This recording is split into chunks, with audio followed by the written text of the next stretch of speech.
네, 시작할게요.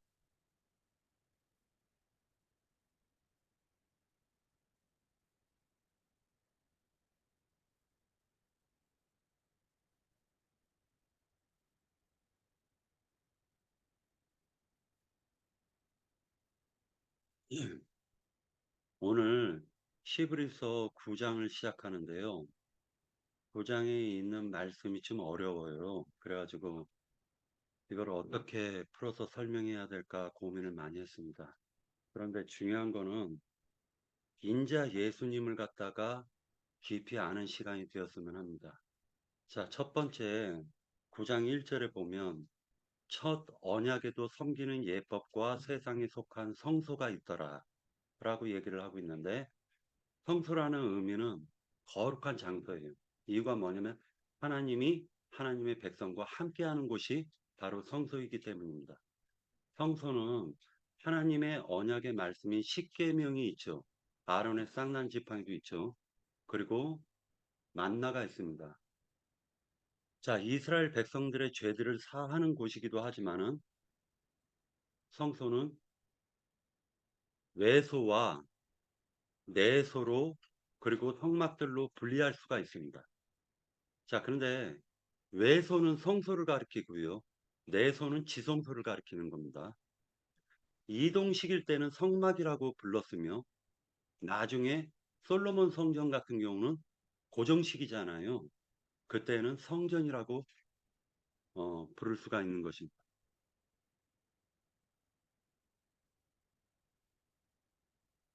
자, 그런데 이 성소와 지성소를 갖다 명확하게 알 필요가 있어요. 우리가 지금 2절을 볼게요. 2절. 히브리서 9장 2절. 예비한 첫 장막이 있고 그 안에 등잔대와 상과 진설병이 있으니 이는 성소라 일컫고 라고 할 때 이건 외소예요. 성소. 어, 외소는 인자 예수님의 인성을 가리키는 곳이고 등잔대와 상과 진설병이 있는데 진설병은 12덩어리 떡으로 되어 있다는 거예요. 금대접 위에 한쪽에는 6덩어리, 한쪽에도 6덩어리 해가지고 12덩어리의 떡이 있는데 이건 무교병으로 누룩이 섞여 있지 않은 떡으로 올려져 있습니다. 자, 그런데 사람들은 부패하고 썩은 더러운 마음을 갖고 있죠. 근데 예수님은 순수한 가루로 만들어진 생명의 떡이라는 것을 암시해주고 있는 것입니다. 이게 12덩어리의 떡은 유교병이 아니라 무교병이에요. 인간에게 적용하면 구속받은 사람이며 구속받은 속사람의 마음을 상징하는 것으로서 속사람은 예수님의 형상과 모양입니다. 다시 얘기해서 인간은 겉사람이 있고 속사람이 있다는 거예요. 겉사람은 육을 추구하게 돼 있고 세상을 추구하게 돼 있어요. 겉사람의 생각도 있고 속사람의 생각도 있습니다. 자, 겉사람에게도 마음이 있고요. 영이 있고 속사람은 그 겉사람의 마음과는 다르죠. 새롭게 태어난 위로부터 난 생명이니까. 자, 3절 읽도록 하겠습니다. 또 둘째 휘장 뒤에 있는 장막을 지성소라 일컫나니 이 부분을 갖다 지성소에 대한 부분을 생각해 볼 건데요. 이것은 참 참장막, 하늘의 참장막이죠. 즉 하늘의 성소를 보여주는 그림자입니다. 이 성소와 지성소 마당들은 그러므로 지성소는 인자 예수님의 영을 가리킵니다. 인자 예수님의 영을 가리키는 거예요. 성소는 인자 예수님의 마음을 가리키는 겁니다. 요한복음 2장 19절서부터 21절까지 같이 찾아서 읽도록 하겠습니다. 요한복음 2장 19절서부터 21절까지 찾아서 읽도록 하겠습니다.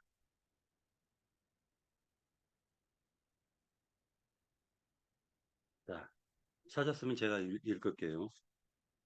예수께서 대답하여 이르시되 너희가 이 성전을 헐라 내가 사흘 동안에 일으키리라.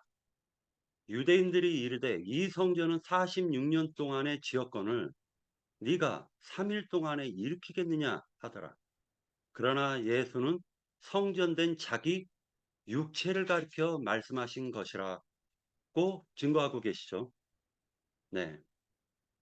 여기에 육체라는 말은요, 번역이 원래는 소마예요. 몸이에요. 자, 예수님이 자기의 몸을 가리켜서 하신 말씀이란 말이에요. 사흘 만에 다시 짓겠다라고 얘기한 게. 그 몸은 예수님의 몸은 소마예요. 소마. 육체가 아닙니다. 사르크스가 아닙니다. 자, 그 다음에 예수님은 성전된 자기 몸을 가리켰다라고 얘기해요. 근데 우리 지금 개역개정에서는 육체라고 번역이 됐는데 회복력에서는 뭐라고 번역하고 있냐면 이 부분을 예수님은 자기 몸이 성전이라는 것을 말씀하신 것이다라고 번역을 해두고 있어요. 회복력은. 자, 이로보건대 땅의 성소에서 이루어지는 모든 섬기는 예법은 인자 예수 그리스도께 성취하실 것의 모형이었던 거죠. 그러니까 아론 반차를 쫓은 모든 제사장들이 행했던 모든 예법은 인자 예수 그리스도에게 다 성취가 되는 거예요. 성취가 되는 겁니다. 인자 예수님의 호는 성소고, 즉 외소며, 둘째 휘장 속에 가려진 지성소는 내소, 인자 예수님의 영을 의미하고 계셨던 것입니다. 성경은 눈으로 볼 수 있는 인자 예수님의 외모를 가리켜 이렇게 말하고 있습니다. 외모, 인자 예수님의 외모예요. 제가 읽어드리겠습니다. 이사야서 53장 2절에 보면 그는 주 앞에서 자라나기를 연한 순 같고 마른 땅에서 나온 뿌리 같아서 고운 모양도 없고 품체도 없은즉 우리가 보기에 흠모할 만한 할 만한 아름다운 것이 없도다라고 말씀하고 계십니다. 그러니까 인자 예수님의 외모가 중요한 게 아니죠. 결국에는 인자 예수님의 외모가 중요한 게 아니에요. 성경을 볼 때 그의 양심의 소리가 하나님의 말씀이었고 그의 양심에는 하나님의 영이 태초부터 계셨던 하나님의 영이 그의, 그의 영 안에 양심에 계셨다라는 걸 지금 표현하고 있는 거예요. 그의 마음이 하나님의 마음과 일치되었다라는 걸 표현하고 있는 것입니다. 그러니까 우리는 예수님의 입에서 나오는 말씀을 통하여 하나님의 형상을 바라볼 수 있는 눈이 있어야 돼요. 요한복음 14장 6절에서 10절까지 같이 찾아서 읽도록 하겠습니다. 요한복음 14장 6절에서 10절입니다.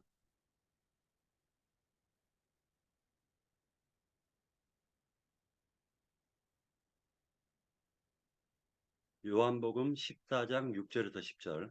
자, 찾았죠? 6절 예수께서 이르시되 내가 곧 길이요 진리요 생명이니 나로 말미암지 않고는 아버지께로 올 자가 없느니라. 너희가 나를 알았더라면 내 아버지도 알았으리로다. 이제부터는 너희가 그를 알았고 또 보았느니라. 빌립이 이르되 주여 아버지를 우리에게 주옵소서. 그리하면 족하겠나이다. 자, 아버지 지금 보여달라고 그래요. 빌립이. 예수께서 이르시되 빌립아 내가 이렇게 오래 너희와 함께 있으되 네가 나를 알지 못하느냐. 나를 본 자는 아버지를 보았거늘 어찌하여 아버지를 보이라 하느냐. 10절을 읽겠습니다. 내가 아버지 안에 거하고 아버지는 내 안에 계신 것을 네가 믿지 아니하냐. 내가 너희에게 이르는 말은 스스로 하는 것이 아니라 아버지께서 내 안에 계셔서 그의 일을 하시는 것이라. 자, 그러니까 내 안에 계셔서 영원전서부터 생명의 말씀이신 하나님이 인자 예수님이 성전이시기 때문에 그의 영 안에 지금 함께하고 계시는 거잖아요. 그 안에 하나님이 계신 거예요, 지금. 자, 그러니까 이 말씀은 곧 예수님의 영이 지성소라는 걸 가리키는 거죠. 영원한 생명의 말씀이 지성소에 계신 거죠. 그러니까 예수님의 외모가 중요한 게 아니죠, 지금. 영원한 생명의 말씀의 표현이 인자 예수님의 입에서 나오는 말씀이었던 것입니다. 이것은 하나님의 신성과 인성의 표현이 인자 예수에게 부어졌다라는 걸 얘기하는 거예요. 그가 세상에 나타난 기름 부음 받은 자, 하나님의 형상과 모양을 완전하게 부어서 하나님의 형상과 모양을 인간들에게, 세상 사람, 인간들에게 완전하게 모습으로 보여준 것이 바로 지금 예수는 바로 그리스도라고 증거하는 거예요. 이사야서 9장 6절을 찾아서 보도록 하겠습니다. 이사야서 9장 6절을 찾아서 보도록 하겠습니다. 네. 이는 한 아기가 우리에게 낳고, 자, 한 아기가 우리에게 낳습니다. 한 아기가 누구죠? 네, 인자 예수죠. 한 아들을 우리에게 주신 바 되었는데 그 한 아들이 누구죠? 인자 예수죠. 그의 어깨에는 정사를 메었고 그의 이름은 기묘자라, 모사라. 한 아기가 전능하신 하나님이라는 거예요. 한 아기가 영존하신 아버지라는 거예요.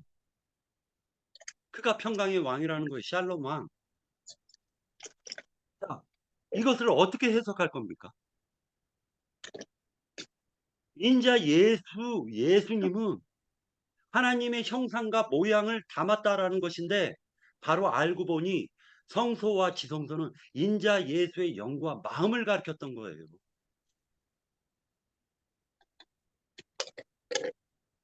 하나님의 실상은 누구예요? 예수님이셔요. 이것은 육신의 눈으로 보이는 게 아닙니다. 만약에 육신의 눈으로 보이는 인자 예수를 갖다가 칭송하면 그거는 또 금송아지 우상 숭배하는 거예요. 그의 입에서 나오는 그의 입에서 지성소 안에서 나오는 생명의 말씀과 그의 마음에서 나오는 사랑을 우리는 봐야 되는 것입니다. 그게 하나님의 형상이기 때문에. 그는 창세 전서부터 계신 하나님이십니다. 우리는 인자 예수님을 통하여 그 완전하신 하나님을 볼 수 있는 축복된 시간을 오늘 갖기를 원합니다. 본문 4절과 5절을 보도록 하겠습니다. 금향로와 사면을 금으로 싼 언약궤가 있고 그 안에 만나를 담은 금 항아리와 아론의 쌍난 지팡이와 언약의 돌판들이 있고 라고 되어져 있습니다. 5절에 보면 그 위에 속죄소를 덮는 영광의 그룹들이 있으니 이것들에 관하여는 이제 낱낱이 말할 수 없노라. 자, 이것들은 참 성전이신 예수님의 영과 마음을 가리키는 거죠. 모든 것은 예수님을 보여주는 그림자이죠. 땅의 성소에서는 육체의 정결 예법으로 양심상 온전하게 할 수가 없습니다. 하나님께 나아가는 성소 예법도 매일 제사장들이 조석간에 첫 장막은 성소를 가리키는 거예요. 지성소를 가리키는 게 아닙니다. 첫 장막에서 제사를 드렸지만 둘째 휘장으로 가려진 지성소의 시은자에는 들어갈 수 없었습니다. 이것은 비유입니다. 구약의 율법 제사로는 하나님께 나아갈 수 없다라는 것을 명백하게 보여주고 계시는 사건이었던 거예요. 6절과 8절까지 같이 읽겠습니다. 이 모든 것을 이같이 예비하였으니 제사장들이 항상 첫 장막이라는 건 성소예요. 외소를 가리키는 겁니다. 첫 장막에 들어가 섬기는 예식을 행하고 오직 둘째 장막 지성소는 대제사장이 홀로 1년에 한 번 들어가되 자기와 백성의 허물을 위하여 드리는 피 없이는 아니하나니 성령이 이로써 보이신 것은 첫 장막, 성소가 첫 장막이 서 있을 동안에는 자, 두 번째 요 성소라고 번역돼 있죠. 그 지성소예요. 지성소에 들어가는 길이 아직 나타나지 아니한 것이라. 자, 그러니까 성령이 보여주신 게 뭐냐면요. 성소에는 들어가는데 지성소는 못 들어가는 거예요. 지성소에 들어가서 제사를 드려야지 하나님의 쉬운 자에서 확답을 받아야 되잖아요.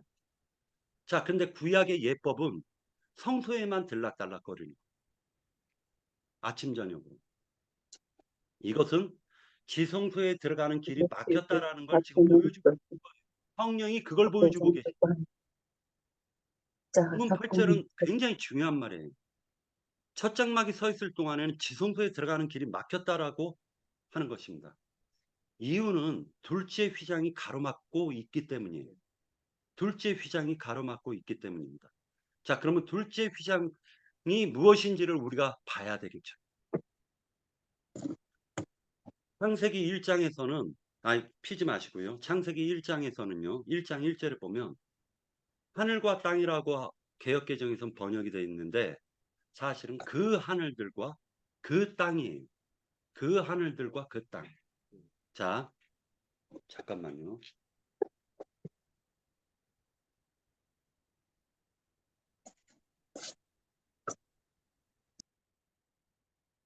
음소거 해주세요라고 되어 있는데요. 소리가 퍼집니까? 아니요, 저 형제님, 아니요, 형제님. 저기 홍 형제님 것이 안 돼서 제가 했던 거예요. 네? 홍 형제님 것이 안 돼가지고 했던 거예요. 자,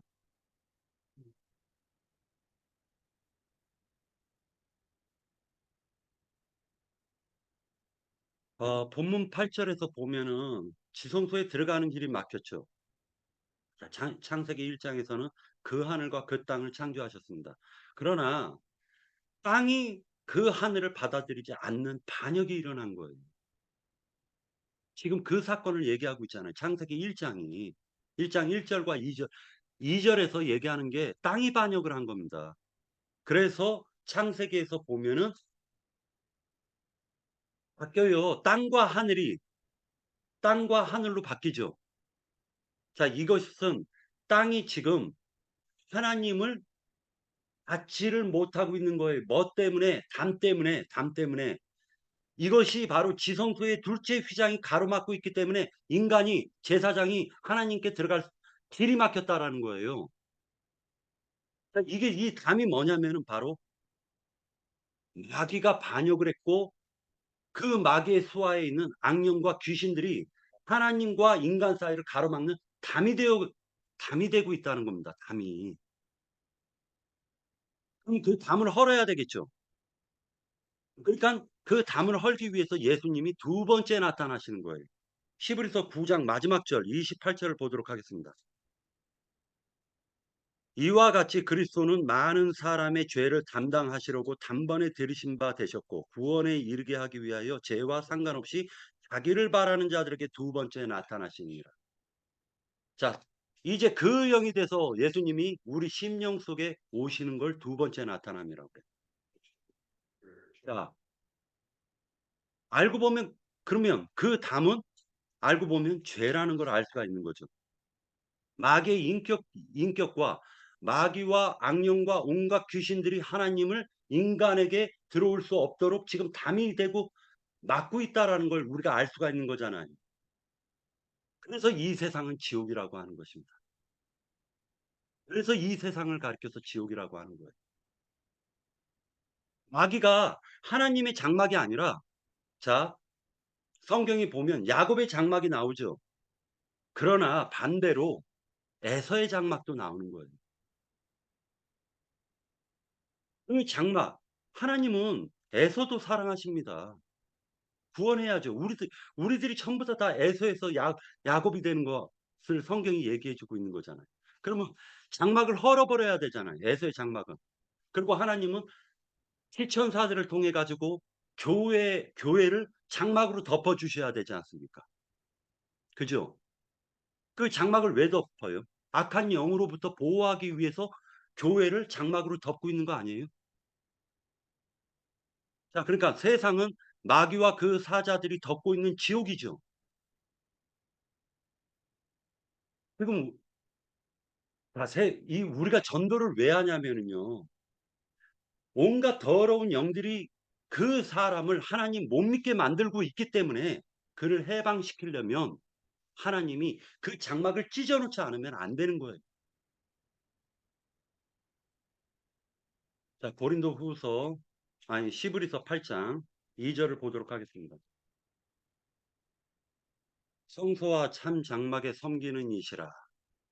이 장막은 주께서 세우신 것이요 사람이 세운 것이 아닙니다. 시브리서 8장 5절. 그들이 섬기는 것은 하늘에 있는 것의 모형과 그림자라. 모세가 장막을 지으려 할 때에 지시하심을 얻음과 같으니 이르시되 삼가 모든 것을 산에서 네게 보이던 본을 따라 지으라 하셨느니라. 자, 마태복음에서 보면은요. 이것은 제가 읽어 드리겠습니다. 마태복음에서 보면은요. 휘장이 성소의 휘장이 위로부터 아래까지 찢겨져 둘이 되고 땅이 진동하며 바위가 터졌다라고 기록하고 있습니다. 음, 시브리서 6장 19절을 같이 보도록 하겠습니다. 19절. 우리가 이 성막을 가지고 있는 것은 영혼의 닭 같아서 든든하고 견고하여 휘장이라고 개역개정은 휘장이라고 되어 있죠. 둘째 휘장을 가리키는 겁니다. 둘째 휘장 안에 들어가나니라고 되어 있어요. 그러니까 지성소로 들어가는 걸 얘기하는 거죠. 자, 시브리서 10장 19절서부터 20절까지 읽도록 하겠습니다. 10장 19절에서 20절. 그러므로 형제들아 우리가 예수의 피를 힘입어 성소에 들어갈 담력을 얻었나니 이 성소 지성소죠. 예, 지성소에 들어갈 담력을 얻었나니 그 길은 우리를 위하여 둘째 휘장이죠.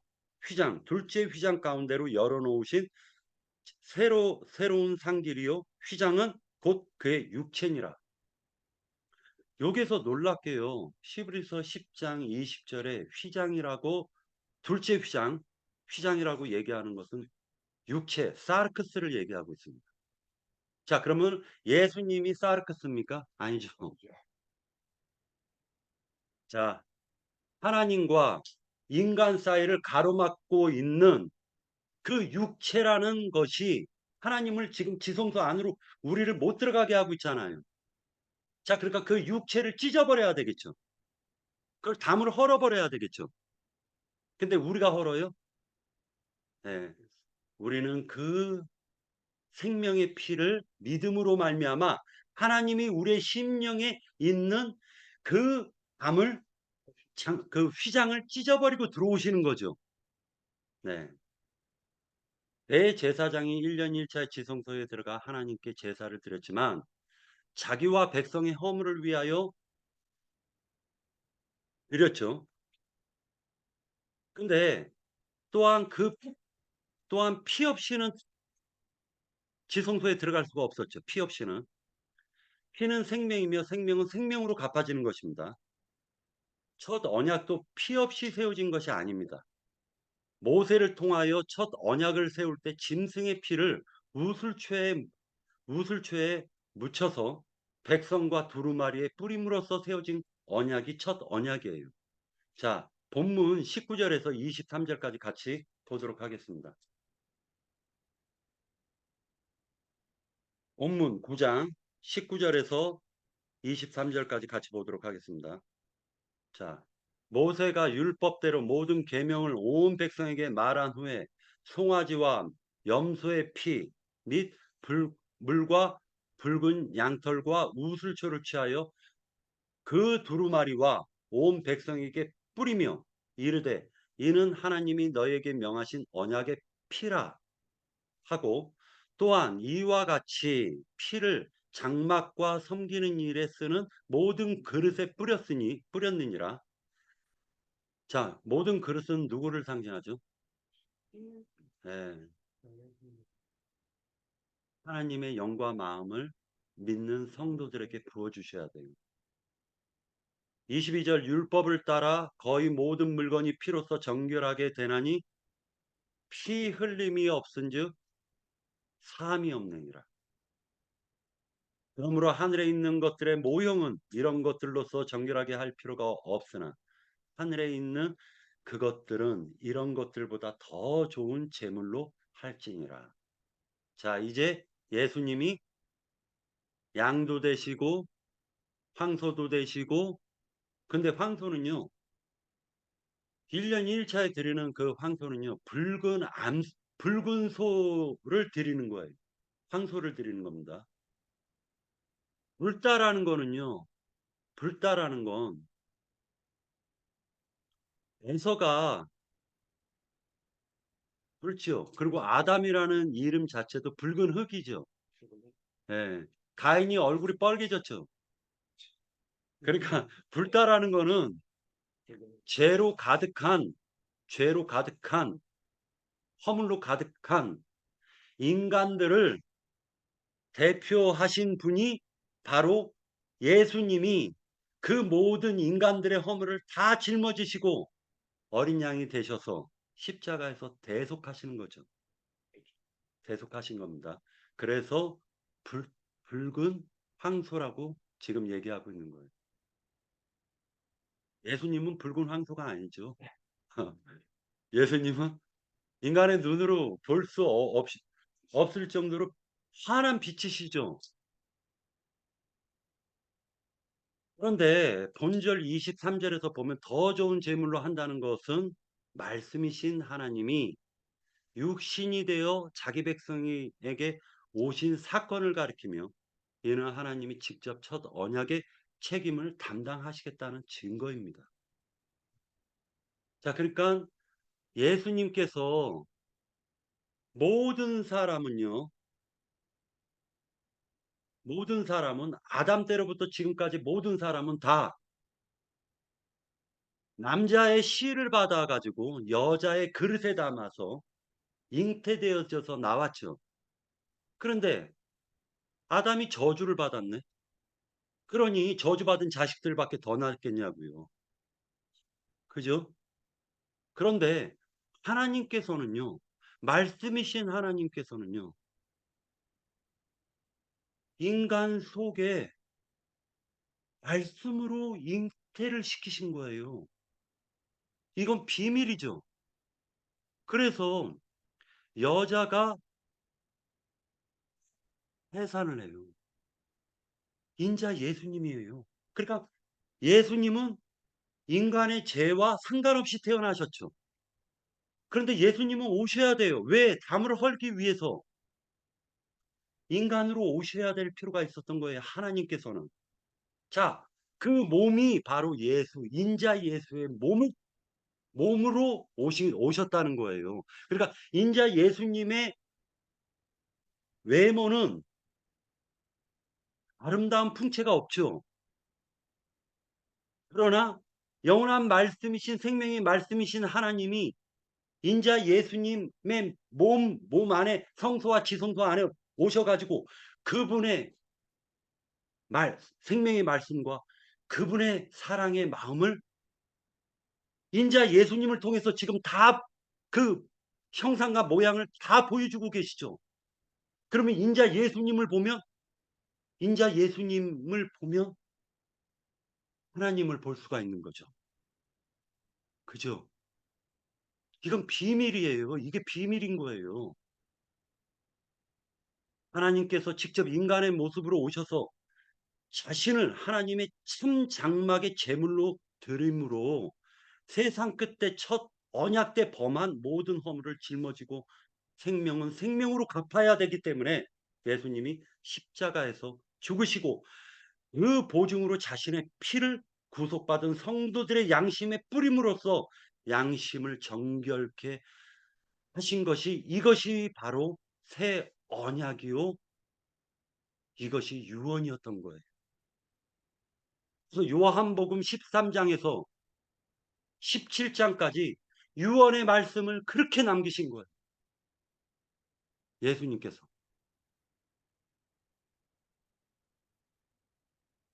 예수님이 우리를 위하여, 나를 위하여 십자가에서 대속한 사건을 믿으세요? 그렇다면 새 언약은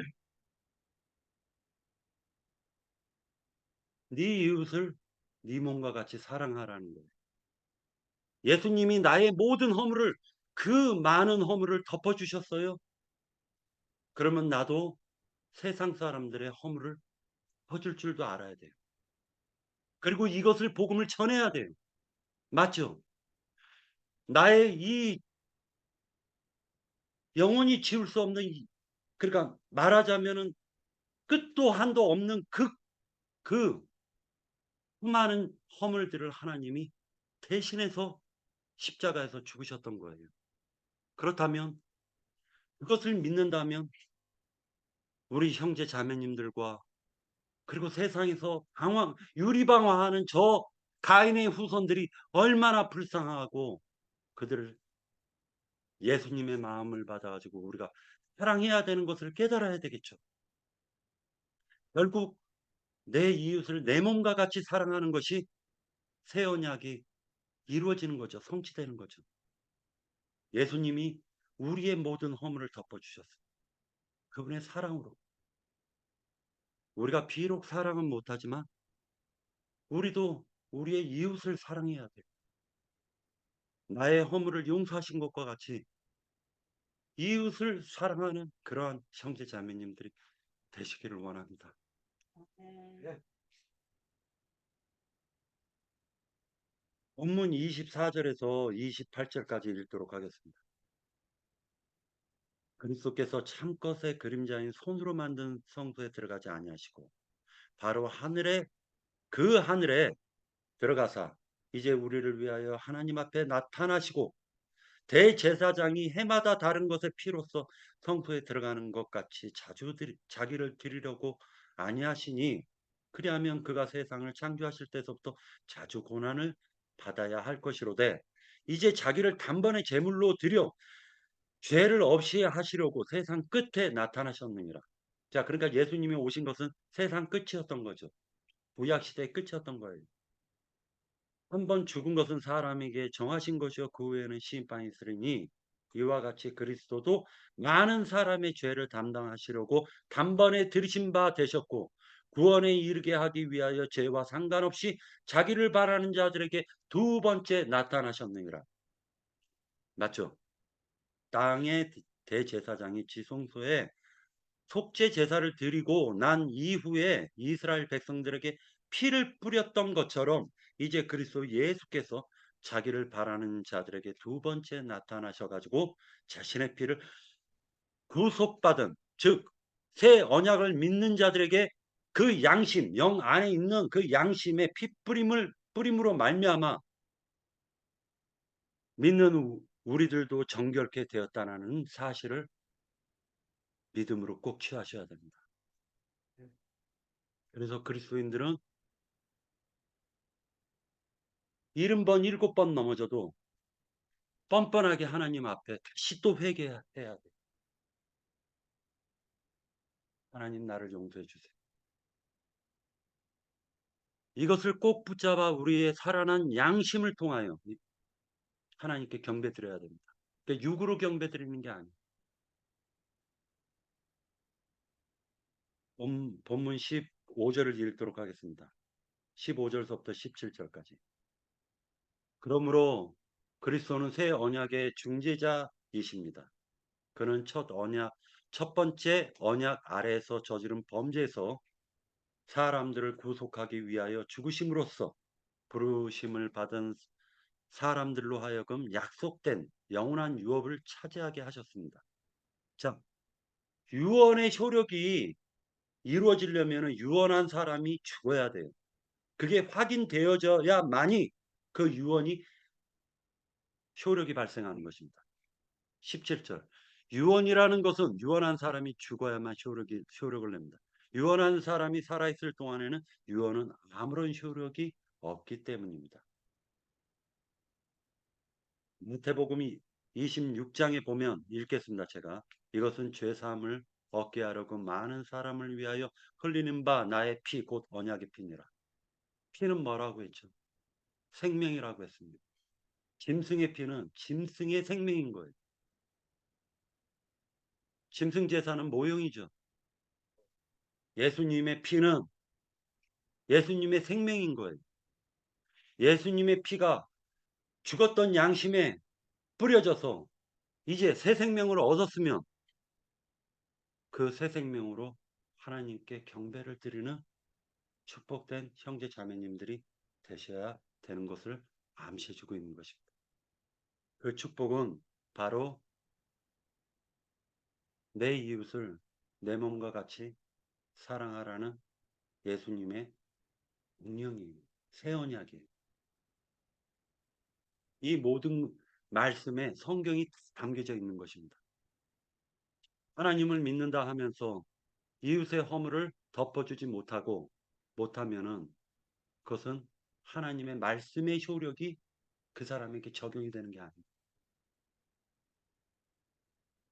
사람을 전도할 때 그 사람의 영적 상태를 갖다 정확하게 보고 판단을 할 줄 알아야 될 때, 선악을 분별할 줄 알아야 되되 그 사람을 정죄하는 것은 우리에게 하나님이 주신 것이 아니에요. 정죄는 심판을 하나님만이 하시는 것이고 우리는 하나님이 나를 용서하신 것과 같이 우리도 이웃을 용서하는 것이 그것이 우리가 그리스도인들이 해야 되는 것입니다. 우리는 정죄할 권한이 없습니다. 우리는 원래 심판받기로 작정되어 있지 않았습니까? 그렇기 때문에 우리는 정죄할 어떤 명분도 없는 거예요. 우리에게는. 이 새 언약을 갖다가 확고하게 붙잡아서 남은 생을 살도록 하나님께 축복을 비는 시간이 되기를 원합니다. 네, 마치도록 하겠습니다. 1부는 여기에서 끝내고요. 한 10분 정도 쉬었다가 2부 들어가겠습니다.